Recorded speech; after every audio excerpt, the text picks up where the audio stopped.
Oh, hi. Hello, my handsome friend. Do you know a young woman called Nico Collard? Yes, I do. She lives upstairs from me in the apartment block across the street. The door isn't locked, but you'll need to give it a gentle nudge. It sticks, you see, because of the damp. The landlord said he'd fix it before winter sets in. He's been saying that for 3 years. See you later. That's right, monsieur, you will.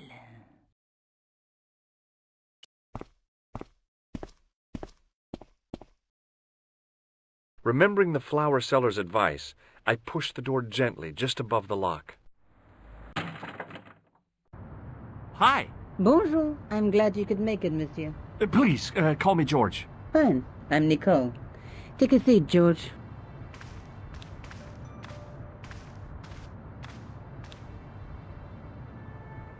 Eh bien? And what have you been up to? I've been exploring the sewers underneath the cafe. I thought I could smell something bad. The clown used the sewer to escape and to change out of his costume. I guess he was in a hurry. He left his jacket behind. And? I got his tailor's phone number. You had better luck than I did. Luck, she said. Luck. Hard work, I'd call it. What happened? My editor told me to drop this story. Can you believe it? But you're not going to do that. Oh, no. I'm going to find out what's behind these killings. It just doesn't add up. It almost feels like some sort of conspiracy. The police in 3 different countries have kept very quiet about the murders. The press don't connect them at all. They blame them on political, religious, or militant minority extremists. Well, that covers just about everyone. Tell me more about the clown's previous victims. The first was Arnaud Bellotta, the millionaire pharmaceutical baron. He made his money from amphetamines in the post-war slimming and diet boom. Imagine it, millions of housewives literally speeding their butts off. The only witness in the case was his Filipino au pair. She swears he was lured to his death by a snowman. What about the clown's second victim? Yamada, the controversial Japanese politician. He inherited his fortune from his father's electrochemical consortium. How did he die? At the hands, or should I say flippers, of a giant emperor penguin. A snowman, a penguin, and now a clown. I had been about to add mime to the list, but stopped myself. I really didn't want to have to explain to George about my father's involvement with Carchon. You know, I hate to admit it, but this is scary. And I'll tell you this, I will not be accepting any invitations to costume parties. I don't blame you for being scared. I am too. But this story could be my only chance for a big break. Or an early death. I found this false nose in the sewer. Hey, what's this inside it? The contents of someone's nose? Don't be cross, George. It says La Risée du Monde. Masks and costumes. It's a costume shop near the Gare Saint-Lazare. I'll check it out. Maybe the owner remembers who hired the clown costume.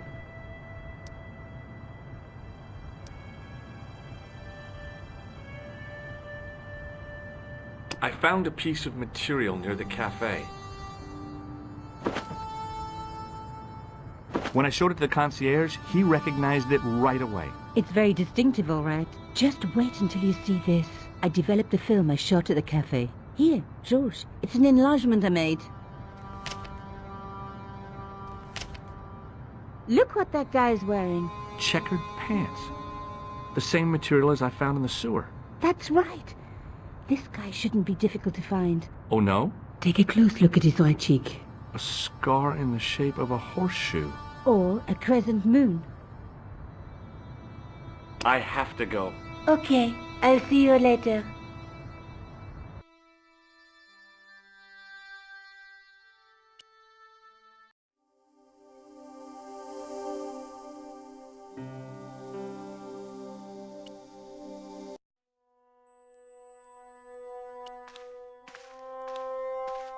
Excuse me. Bonjour, monsieur. Please, come in. Welcome.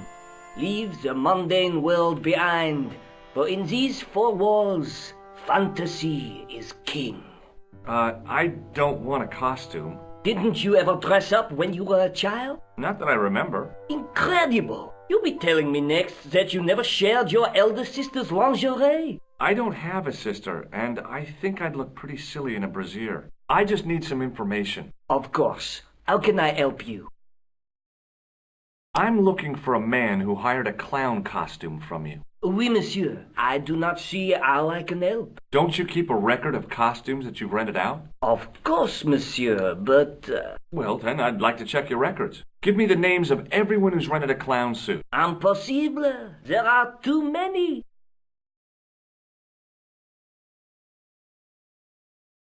Does this dirty tissue mean anything to you? Let me smell that.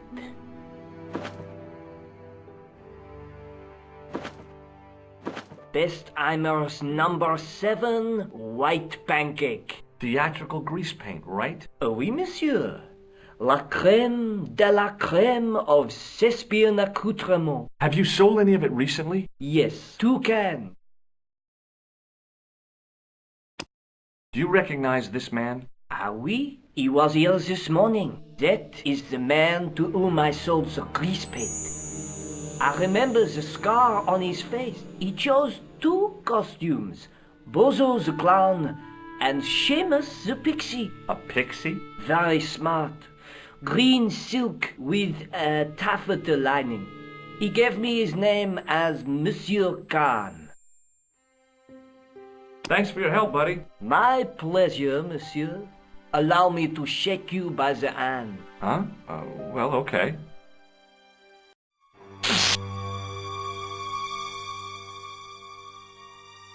What are you trying to do, kill me? You did not find it amusing? I never saw the funny side of electroshock therapy. Eh bien, it is yours to keep.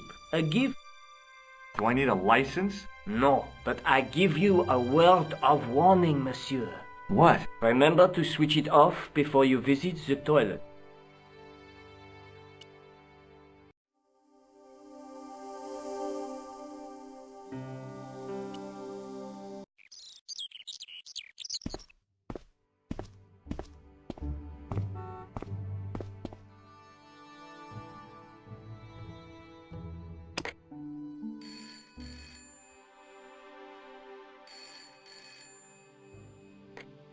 Hello?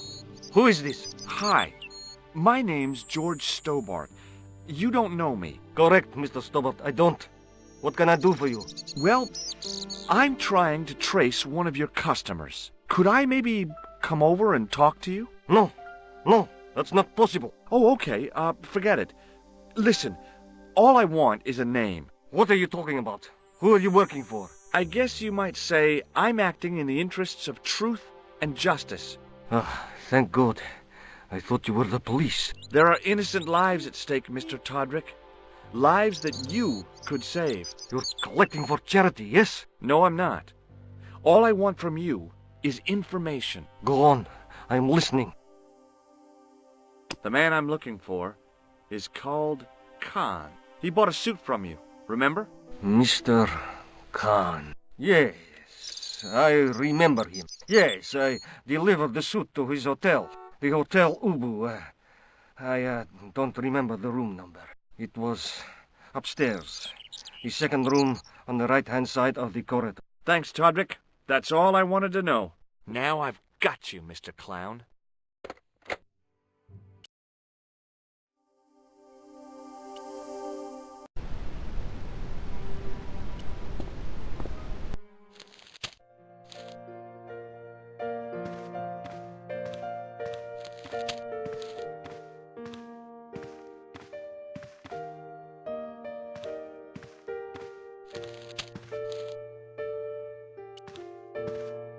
I want some information. Who are you? The police? I'm conducting a private investigation. Ah, I know only too well what you mean. That is one of the drawbacks of the catering business. When people book into an hotel, they leave their morals at home, no? I'm looking for a man who dresses like a clown. This is a highly respectable hotel, monsieur. There are no clowns here. If you say so. Do you know a man named Plantar? No, monsieur. Do you have a guest by the name of Khan? No, monsieur. Perhaps you would care to check the register. The man who calls himself Khan has a scar on his right cheek. Vraiment? I tell you, I do not know a man named Khan. Maybe not, but I'd noticed a change in his expression when I mentioned the scar. Do you recognize the man in this photograph? Yes, monsieur. That man is one of our guests. What name? I cannot tell you that.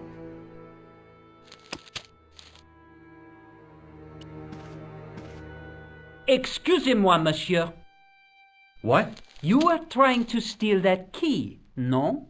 No way.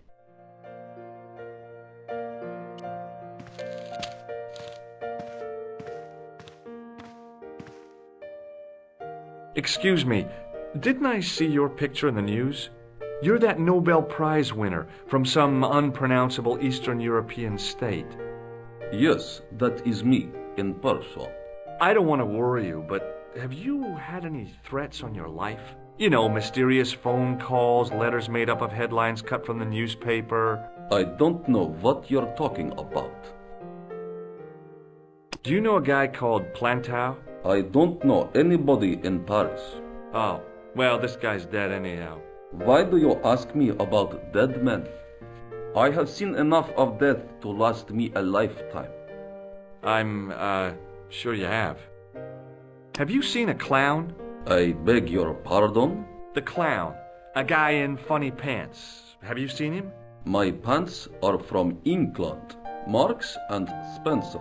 They are a pleasure and a comfort to wear, with much support. I'm real glad to hear that.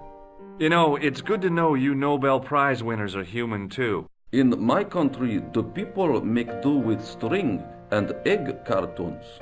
For pants? For everything. Oppression is the mother of ingenuity. Do you recognize this man? He calls himself Khan. Yes, I know this man. Why do you carry his photograph? I'm a private detective. What's your interest in Khan? He is an enemy of my people. You know he's a killer. Of course, amongst other things. Would you help me investigate Khan? That is not possible. My instructions are to observe. I cannot jeopardize my position as an honored guest of this country's government. Thanks for your help. Goodbye.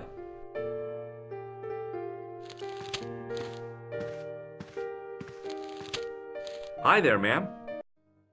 Well, hello. What can I do for you?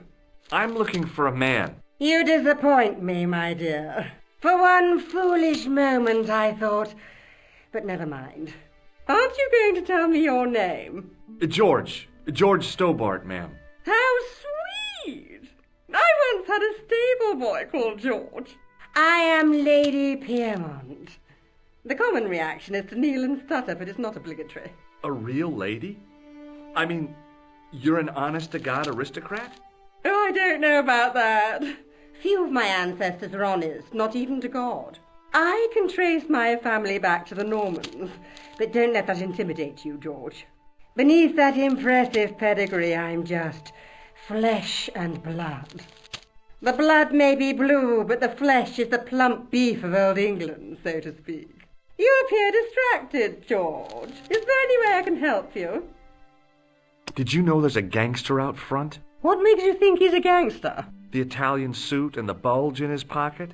I know plenty of men with Italian suits and bulges in their pockets. That doesn't necessarily make them gangsters.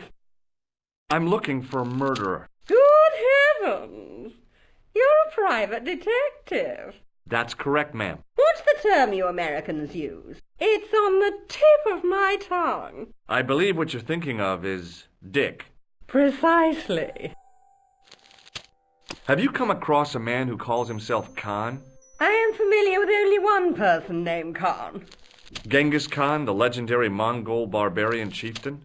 No, darling. Kevin. Kevin Khan? I never heard of him. I'd be most surprised if you had, darling. He's a pharmacist in Hemel Hempstead. Organises fundraising for the Rotarians. Lovely man. Does he have a scar on his cheek? I really wouldn't know, sweetie. Are you here in Paris on vacation? No, darling, I'm on holiday. I needed to get away after Algy's funeral. I didn't realize you were mourning the loss of a loved one. I'm not. He was my husband. I'm sorry to hear about your husband's death. You wouldn't be if you knew him, my dear. It gave me the opportunity to take a well-deserved holiday. Daphne suggested a change of scenery. Paris, she said. A wild romance is just what you need to take your mind off the inquest.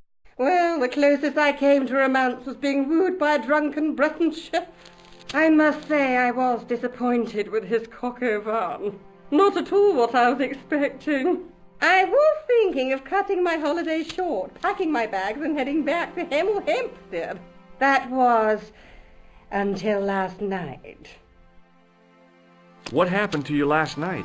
I was stricken, Mr. Stobbart. Cupid's arrow has cleft my bosom. They couldn't really miss. It was just as I'd always imagined it should be. The intimacy of candlelight, romantic music tinkling across the room, and then a stranger's glance. Those brooding eyes, that suave manner, those tight trousers. He was the man I'd been waiting for all my life. I'm glad he finally turned up after all these years. Ah, but it wasn't to be. He was merely toying with my affections. And if I ever catch up with him, he's dead. Who was the guy who led you on? His name is Merlin. Do you recognize the man in this photograph? My God, it's him! That's Merlin! She represented everything I loved about the English. The lady was totally deranged. Merlin? You mean King Arthur's wizard? Good heavens, no! Monsieur Merlin is a fellow guest. He's the man I've been telling you about. That's the man who spurned me. The man you know as Merlin is a fake. What do you mean, sweetie? He's a murderer. He also uses the name Khan. I am shocked, Mr. Stobbart. Shaken. I took him to be a gentleman, a man of honor. Do you know, I'd rather like to assist you in stitching him up. When did you last see Merlin? It was no more than an hour ago. He came downstairs and spoke to that clerk chappie. Something passed hands. I couldn't see what exactly. A briefcase? No, smaller than that. A bundle of papers, perhaps. The clerk put it in the hotel safe and Merlin went out. Are you sure you saw Merlin putting documents in the safe? Yes, darling, positive. I wonder what they were. Obviously something of great importance. Yeah, I'd sure like to get my hands on whatever it is. I'll bet they had something to do with Plantow's briefcase. Has Merlin returned to the hotel? No, he hasn't. Are you going to search his room? If I could get in there, I would.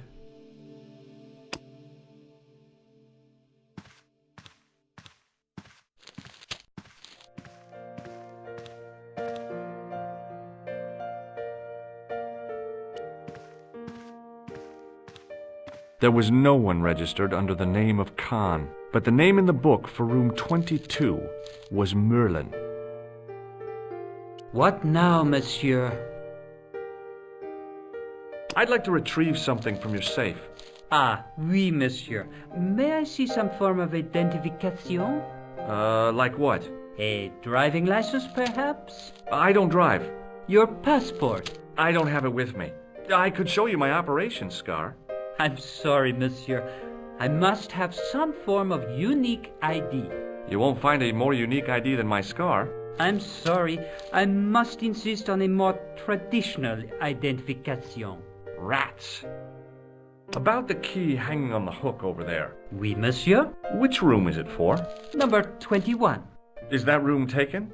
No. The guests checked out this morning. I'd like to check into room 21. That is not possible. How come? You said it was vacant. It is reserved for another guest. Rats. No, monsieur. Dutch. I believe Khan, the man with the scar, is also known as Merlin, the man who has taken room 22. What of it?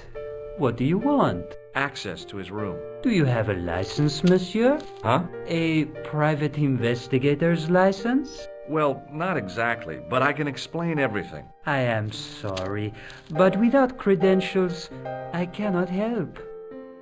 I insist you give me the key to Merlin's room. I cannot do that, monsieur. This guy Merlin is a menace. So you say, monsieur. He's not only a danger to society, but to your guests as well. He has toyed with the affections of Lady Piermont. Ciel! Are there no depths to which he will not sink? Precisely. He's already killed once, twice, maybe as many as 3 times. With your help, I just might be able to stop him. But what if he finds out I have helped you? No, I cannot do it.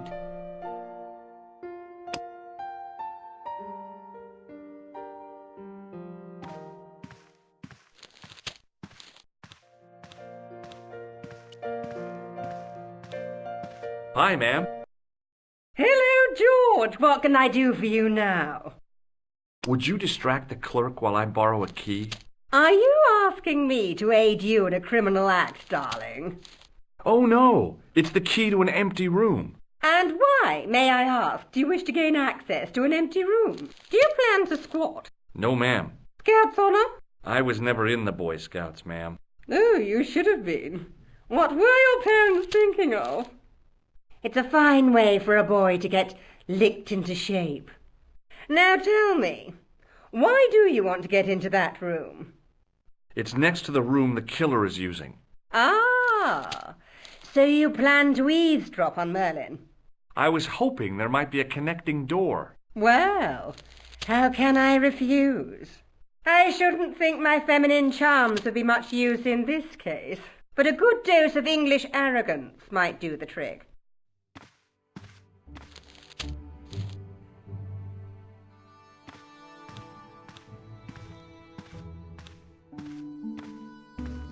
I say! You there? Flunky! Oui, madame. Listen carefully. You do understand English, don't you? But of course, madame. Good. I wish to deposit some jewellery for safekeeping. I understand. Are you quite certain? Oh, bien sûr, madame.